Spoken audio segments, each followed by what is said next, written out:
they want to. And welcome to Let Them Talk. I'm Paul DiRienzo. We have a great show store for you today. My guest is David A. Thompson, Esquire, and he's with the law firm of Stecklow Cohen Thompson. And they're here to discuss this fascinating story today that is just breaking, really. We just heard, really just hearing now as we speak, just a few hours ago, the New York City prosecutor's office, DA's office, has decided to settle a lawsuit with 14 members of Occupy Wall Street who are going to now receive more than $500,000 together, including all their legal costs, for a situation where they were basically told to leave the area, prevented from leaving the area, and then arrested. Classic case, right? Yeah. And so this was seen or deemed as a violation of their rights to protest, and they won, which is a rare case that folks at Occupy win, and we're happy to hear it because we know we've been talking about Cecily McMillan and the troubles and challenges she's been going through as we speak in Rikers Island. So here we have evidence that in fact there were unfair actions that were taken by the NYPD in the course of policing Occupy Wall Street, and I think that sort of adds to the debate. So David, welcome. Well, thank you. Nice to see you. Nice to see you. Nice to have you here. Thanks for having me. And we'd like to maybe begin by telling us exactly what happened today. This was not really a hearing in court you were mentioning, but something else. What we were doing today was announcing the result of a case that's been going on since November of 2012. What happened in November of 2012 was that we filed a civil lawsuit naming the City of New York and several individual police officers as defendants. And we charged them with violating the civil rights of our clients, who were 14 Occupy Wall Street protesters who were arrested on the night of January 1st, 2012, as they were marching peacefully in the East Village. And they were marching peacefully and they were arrested, begging the question, what did they do to get arrested? Well, marching while being Occupy Wall Street, I think, is the short answer to that question. There have been, 2,600 arrests related to Occupy Wall Street in Manhattan alone since Occupy started. So this was, one example of that. Now, how many people were actually? Do you know the number of people who are actually convicted of anything out of that 2,600? The approximately 80% of those cases resulted in some form of a dismissal, either something called an ACD or an outright dismissal, or a situation where the DA's office declined to prosecute because even as soon as they got the case, it was obvious there was nothing there. So there was 500 cases that they produced. They went after, right? 20%, right? About yes, and of course the temptation. A lot of the cases that did not result in dismissal are situations where the person who's been arrested arrives at arraignment. They've been in custody for 12 hours or so. Sure. They're tired. They're facing what's essentially a jaywalking charge, and they're told, you can plead now to time served and go home, and they say yes. Okay. So, the 20% quote-unquote conviction rate is really not even as unimpressive as it sounds. Right. It's even more unimpressive. Yeah, exactly. Right, so that's interesting. So outside of Cecily, do you know of any felonies? There were a couple of them, not really. There are a handful of them. I mean, there was one that I know of that was a young man was allegedly cut a police officer's hand with scissors while trying to separate two metal barriers. The barriers, are sometimes the police will use the plastic handcuffs to join them together. This person was allegedly trying to separate them. Right. A police officer's hand got in the same area that he was doing that, and he was cut. Okay, so that was an accident, really. I mean, in my view, yes, but that did result in some kind of a plea deal to a moderately serious charge. Right. So here we have all this, thousands of people involved in protests that went on for months. Yep. Thousands of arrests, but a handful of cases that rose to any sort of prominence. Now, in this case, these 14, this is not a criminal case. Was there a criminal part to this case at first? Very briefly. What happened was, I'll just tell you where the who, what, where, and when. Good. And so forth. So, our clients were among a somewhat larger group of Occupy Wall Street protesters who were marching in the East Village. They were on sidewalks, which is lawful. You can lawfully march on the sidewalk without a permit. They were, being shadowed by police. At times the police were telling them which way to go, which under the law is an indication that they have the right to do what they're doing. The police, the police can give sort of a de facto permit if one is not present by telling you, okay, go there, don't go there, if you obey that. And they did. Right. So at the corner of 2nd Avenue and 13th Street, the police suddenly stopped the forward progress of this group, surrounded the group, told them that they were blocking pedestrian traffic, which was not true. What time was this about? This was about 3 in the morning. 3 in the morning. Yeah. A really heavy pedestrian traffic time. Right. And of course it was New Year's Eve, so it's not a situation where, oh my God, they're out at 3 in the morning causing a ruckus. There was a ruckus long before they arrived. Right. I was out that night, and I remember it well, and there was, let's say, I saw a lot of drunken brawls that the police just walked right by. Right. This was not a drunken brawl. There's video of... This is a protest. There's a protest. There's live streamer video of this march, and they're quiet. They're walking quietly. They're, representing by their presence, by their being together, the goals of Occupy, and that was their reason for doing it. Did it ever come out exactly why the police made the arrest? I mean, were they just tired? Was it 3 in the morning, want to go home? I think that the best guess is exactly that the police were tired. Police were annoyed. Police were grumpy. And so the police arrested. That's what grumpy police do. Now, when this got all 14 of our plaintiffs, when their cases arrived at the DA's office, the DA declined to prosecute, which is a very strong indication that there was literally nothing there to prosecute. Okay. Because if there's even a half of a case, the DA's office often will proceed with it just because they feel they have to, I guess. But in this case, there was nothing. Okay, so it never came to a trial as far as the civil case. There's no criminal trial, yes, and there was no civil trial either. Okay. We filed a complaint. We amended our complaint. Sure. We went through the process called depositions, where I interviewed the police officers involved, many of them, under oath, and got their varying stories as to what happened. Sure. And varying? Varying, yes. Right. So, for example, one officer said the march spontaneously stopped at this corner and formed a blockade. Another officer said, no, we stopped them at the corner and they bunched up. It seems almost better that they didn't try and concoct a story between them. Right. My personal, there's a couple reasons why that happens, I think. One is that individual officers face almost zero consequences from a lawsuit like this. I recently interviewed another officer in relation to another Occupy case. And I was asking him, how many times have you been sued? I knew the answer to that question. He did not know the answer to that question. Right. He didn't know how many times he'd been sued. And I asked him, is there any consequence to you of any kind if the city of New York has to pay money in a lawsuit where you're a defendant? His answer was no. So for this reason, when I'm interviewing a defendant police officer, he doesn't necessarily, he's not worried about implicating himself because it just doesn't matter to him. I see. I think another factor is that in the criminal setting, there isn't a lot of opportunity to challenge the police story before trial, so it rarely is challenged. I see. And so they're not used to being in a situation where they're actually questioned as to what happened. Because in a civil case, you have a wider latitude. We have of a lot more right to find out what happened before the final moment. Did you of find trial. out anything interesting in all these depositions? We found one of the interesting things to me. It's sort of a negative result. In this case, and a couple of other cases, I've asked high-ranking police officers about the NYPD's policy or plan for policing Occupy Wall Street. Sure.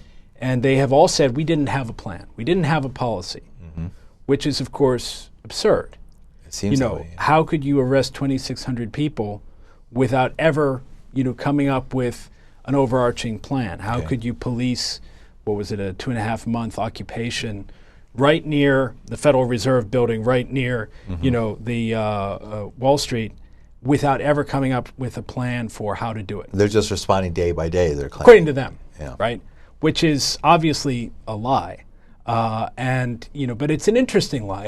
It sounds like the plan, when we do find it out, and we will find it out, is going to be a doozy. It's going to be something that will be It pretty seemed to evolve interesting. more in one city and maybe had federal direction behind it. There right? was. We know that there was coordination. What we don't know is the details of that coordination. And unfortunately, it takes more than one case. We have to prosecute more than one case, and we're doing that to get different angles at the same Right. facts. How about in any contact with the lawyers who defended these cases in Oakland, which was a tremendous amount of fighting, and in Los Angeles and different places where the police similarly heavily policed the protests? I think in Oakland they used flashbang grenades, and Right. it was very violent confrontations. Yeah, I mean, the nature of the policing there, I think, was a little different. We are part of various, I guess, interest groups or informal groups that communicate back and forth. But a lot of what I deal with is pretty specific to NYPD approaches to what was happening. Of course, Zuccotti Park itself was a very unique thing. Right. It was the mothership, so to speak, Yes. of all of this. It took folks by surprise. It took everybody. I think even the Yeah. folks who occupied it, that they Yes. had a right to occupy it. I think we Yeah. all were surprised by that. Right. So very interesting that this sort of reflects on the fact that the police had some plan. They deny they had a plan, but it's obvious they had a plan. The full nature of that plan is not known yet. Right. We know the outcome was 2,600 arrests, but very few convictions. Right. So there was, and in this case, they actually not only dropped the case, but are now going to have to pay damages to your clients, right? Right, exactly. And how big are those damages? How are they going to be cut up and split up? And how important were they in all this? Well, we had 14 plaintiffs. There were 2 separate take-it-or-leave-it offers from the City of New York for damages. And there's the federal rules of procedure that govern this sort of case give the defendant, in this case the city, a way to limit their possible risk by making a particular kind of offer, a no-strings-attached, take-it-or-leave-it offer at various points in the case, which they can use to cut off their liability for attorney's fees. So in other words, if they make an offer for $10 today and we keep litigating to an eventual jury verdict of $10, then the attorney's fees in between, because we didn't get a better result, are considered not collectible. So the city made a strategic offer of that kind earlier in the case, last summer, that 2 of our 14 plaintiffs accepted. That was about $5,000 per plaintiff. This more recent one, after we had exposed many of the inconsistencies in the city's defense, was much higher. It was $20,000. And in the meantime, in the process of exposing those inconsistencies, we had taken a lot of attorney time, which is separately compensated. Right. So that the total 530 or thereabouts is 12 times 20, 2 times 5, and then our attorney's fees. Right. And interesting, when you tell me the story, it reminds me of the mass arrest in Washington during the peace demonstration, and I think it was 1972 or 73, in which they just arrested like thousands and thousands of people and took them to RFK Stadium. Right. And then they litigated for years, Right. and everybody got like $1,500 basically who Right. was in there. Right. So why did they have to pay? How come they were defeated? What did they do wrong as far as United States law? Okay. So the first thing that they did wrong was stopping these people from marching lawfully on the sidewalk. You're allowed to march on the sidewalk, whether it's 3 in the morning, 5 in the morning, 12 noon. You're allowed to do it, as long as you're not engaging in quote-unquote disorderly conduct. So if I'm marching while making a noise that keeps everybody awake and the babies are waking up and crying, that could be disorderly conduct. This was a quiet group. If I'm marching in such a way that it's impossible for people to use the sidewalk or, and I'm putting people at risk, that's disorderly conduct. Right. This group was not doing that. The video shows other people using the sidewalk at the same time. Okay. And so As all those marches, there wasn't a situation where somebody could have not have pushed a baby carriage right through the biggest crowd that came down. You might have been scared and seen that mob, but they would have like split like the Red Sea waters, Sure. and you would have passed right through. Many times I saw that. And there's case law that goes even further, that even if people have to leave the sidewalk and walk in the street to get around your group, if you're engaged in First Amendment protected speech, that is enough, that you have the right to cause that much inconvenience. And our plaintiffs were causing much less inconvenience, if any. Right. And so at 3 o'clock in the morning. Right. And so on New Year's Eve. Right. The police involvement in stopping the march was simply unlawful. And that's the reason that, when we demonstrated that it was going to be extremely difficult and probably impossible for the city to establish any kind of defense, that's when they settled. What did they say in the settlement? There was a statement by the prosecutor, wasn't there? Well, yeah, this was, he wouldn't be called a prosecutor, he'd be called just a defense attorney. He's a member of the Office of Corporation Counsel. Oh, he's defending the... yeah. Right. Defending the city this of New is York. civil, Yeah. right? Civil, yeah. Right. I've been dealing with like the Cecily case and so many criminal cases. Right. Civil, right? Yeah. So there's two bodies of law, civil and criminal, and civil is sometimes quite significantly different. Yes. Right. I mean, here they're linked because the question is whether or not the criminal law gave the police the right to make the arrest. I see. But if they didn't, then the civil law is what creates the remedy for the people that were wrongfully arrested. So the attorney that was my opponent in the case made a statement to the effect that there was no that the case settled just because it was the best thing to do, and you shouldn't draw any conclusions from that, essentially. And that they make a statement very much like that in pretty much every case. Sure. But the fact is, they don't settle cases unless they have to settle cases. And when they settle a case of this kind for more than $500,000, that shows they had to settle it because they did something wrong. And that's what we showed. What effect do you think this is going to have? I know that, for example, Colin Moynihan, my good friend from the New York Times, is going to be running a major story tomorrow about this. I hope it's close to the front page, if not on it. But obviously this is going to be talked about starting tomorrow. This is going to be major news. So, there's a few things. I mean, one, obviously we've helped our clients to get compensation and to get vindication, I think, as well for what they did and for the worth of what they did. I hope this will also encourage other people that have been engaged in Occupy or who have been in the streets before that, to go back out there and continue what has been started, because it's very important to keep this going. Whether it's not going to be the same thing or going back to Zuccotti Park, but in whatever form it takes, it's important to know that if you go out and you protest, there are people like my firm, like other firms that do the same work that will have your back, and that it's worth it. It won't be Tiananmen Square. Right. Which 25th anniversary just came a few days ago, right? But, we have certain rights in the United States. We do. Use them or lose them. Exactly. It's the old saying, right? Exactly. And, if you look at the stop and frisk, for example, that was an unconstitutional practice that had a very widespread application that lasted for a decade or more. Right. But, hammering away at it, it finally disappeared. Right. And what's amazing to me is they might decriminalize marijuana. I can't believe it. Medical marijuana. And New York has been very resistant to that idea, and now it's starting to happen. So years and years of fighting, and sometimes it seemed like a Sisyphean, impossible to ever win, impossible to get over the hump, and then boom, you win. And then boom, yeah.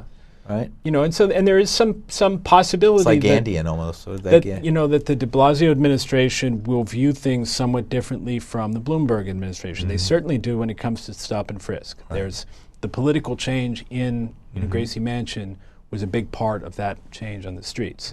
So what we do is one way to do it. What people can do through their representatives is to use political pressure to continue this and say, look, we have a Constitution. The Constitution guarantees these rights, but I'm asking you as my public servant to make sure that that guarantee is actually enforced. Now, this is based on the First Amendment we're talking about here. What is the First Amendment of the Constitution? What does that actually defend? What is it? Well, I'm sure most of us don't even know. Right. Well, there's a couple parts of it. One is the separation of church and state, which is extremely important. Right. But the part that we were dealing with is the freedom to speak, the freedom to assemble as a group for the purposes of speech, for the purpose of petitioning the government for redress of grievances. And that's the actual words of the amendment. Those are the words of the amendment. So, here we had a situation where, the government has been co-opted in large degree by large moneyed special interests. And a lot of, ordinary people are left out and feel left out, and they should not be left out. And they've taken the only way that they have, which is to go to the streets and make their voice heard. They're petitioning for the redress of grievances. And, that is sacrosanct. That's the First Amendment. And it must be important because they were trying to take it away from these people from the first day. Yeah. They're really trying to scare them away, try every way short of a Tiananmen Square type situation to try and get them to stop and go away. So I got the impression it was having an effect. Right. Well, one of the things that I've thought of is, if the police arrested every, 100th person that went to Macy's, for example, after the third day, there would be nobody in Macy's, right? They did basically that with Occupy. Yeah. You would go to an Occupy event and you would not know, well, if I obey the law, will I not be arrested? Who knows? Right, and people have jobs where they can't risk that, right? And their lives, they can't risk that, or they don't know. They don't have the strength to do. They didn't sign up for that, right? They went in here to protest and fulfill their rights. What's it? Let me. This is Let Them Talk. I'm Paul DiRienzo. My guest, David A. Thompson of the firm of Stecklow Cohen and Thompson. David was the lead attorney for the 14 Occupy Wall Street protesters who won a significant settlement today, and for a unlawful arrest that occurred on New Year's Eve 2012. Was that the same day that Cecily had her confrontation? I believe it may have been. I'm not. Oh no, she was. I'm sorry, it wasn't New Year's Eve. It was later on, March 17th. It was right. It was one of the other St. Patrick's Day. St. Patrick's Day. Events, right, exactly. Now I remember. So it was nearby. That whole period when they were really trying to get people to stop coming back there.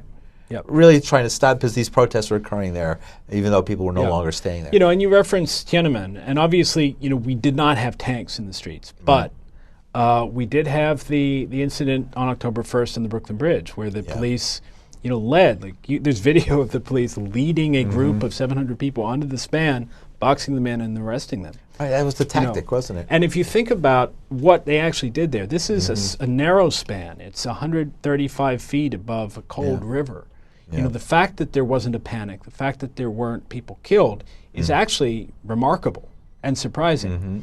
And, very lucky. The police are extremely lucky that the Occupy Wall Street mentality is fundamentally law-abiding, calm, and disciplined. Because if it wasn't, they would have killed people that day. If people were frightened, if people had stampeded or been afraid, didn't know what was going on, if there had been a loud bang because a piece of metal fell on I've seen it happen, a bottle break. Exactly. People start running like crazy. It was incredibly reckless. And, for the police to put that many people at risk shows that they had, some strong force behind them telling them to do that. We're still trying to make it go away, scare these people to make it go away. Exactly. But it didn't work. It made it stronger. No, that particular event was a huge tactical mistake because it did strengthen the movement. Very interesting. So, David, can you tell me a little bit? I'm curious now about you because how does a person, there's so many areas of law, how does a person decide to become a First Amendment lawyer, become a civil rights lawyer? How do you do that? Well, is there a job category called that? There is kind of a job category like that because the law is very specialized. And in my case, it was through a particular mentor who's my senior partner, Wylie Stecklow, who I worked for while I was in law school. I think it was my second summer. Sure. I was a clerk for him. That happened very much by accident. So, in that sense, one accident led to my relationship with him. He had already carved out that that kind of career for himself, based, I think, on his strong personal interest in freedom of expression. Okay. And I've become very much a partisan in that respect as well. It's What kind of cases have you done besides this? Besides this case in the First Amendment setting, yeah. we have actually a lot of Occupy Wall Street related cases because my firm represented pro bono approximately 250 arrestees, Wow. which is probably after the National Lawyers Guild is probably the most of any New York firm. I see. And we're not a large firm. But we also have a lot of, sort of regular street level enforcement, a cop looking for drugs, a cop kicking down a door looking for drugs. A lot of it has to do with the What are they going to have to do if they decrim marijuana and they have medical marijuana? I mean, and legalization in some states now is legal. One thing that's going to happen is there's going to be one less reason to arrest poor people, which is a great thing. Yeah. Because, these arrests, these drug-related arrests on the federal level, you can be disqualified for student loans. Absolutely. You get even one misdemeanor arrest on your record, and suddenly, you're in a different category as far as employment, as far as qualification for public housing, all this stuff. It's really important to you. To the cop, it's just another bus. I hope you get a lot of reparations cases when they do legalize marijuana. People suing for, as is happening in Washington and Colorado, even as we speak. So, David, last couple of minutes. David Thompson, who's represented these 14 folks who have prevailed, basically, in their lawsuit against the city of New York for how they were treated during Occupy Wall Street. Let's just, in the last couple of minutes, recap exactly what happened again today. Okay, so today we announced the settlement of this case, which has been going on since November of 2012. It's a case in which, 14 occupiers were arrested for peaceably walking on the sidewalk as a group in a march to show their solidarity with the movement. There was no reason for their arrest. They weren't breaking the law. They weren't blocking the sidewalk. They weren't hurting anybody, disturbing anybody or anything, but they were arrested. And they were arrested because the NYPD had made a project to arrest, it turned out, more than 2,600 occupiers in Manhattan alone. And so what we did was we filed claims against the police officers that arrested them. We filed claims against the city of New York for the arrests, for the wrongful arrests. And we demonstrated that there was no defense for these arrests. There was no reason for it. There was no justification for it. Sure. The constitutional rights had been violated for our plaintiffs. And so, the city finally knuckled under and settled. And what's next? Are there any more Occupy cases you're working on? There are. And, I would just say, for occupiers that were arrested during the fall of 2011, there is a 3-year statute of limitations to bring these cases. That is coming up. Okay. So say you were arrested in September of 2011, you need to file your case before September of 2014. Okay, so if you were illegally arrested or you feel that your rights were violated, now's the time in the next few months to make your case. Right, exactly. And so, there are still Thank cases. you very much, David Thompson. Thank you very much. Bye-bye.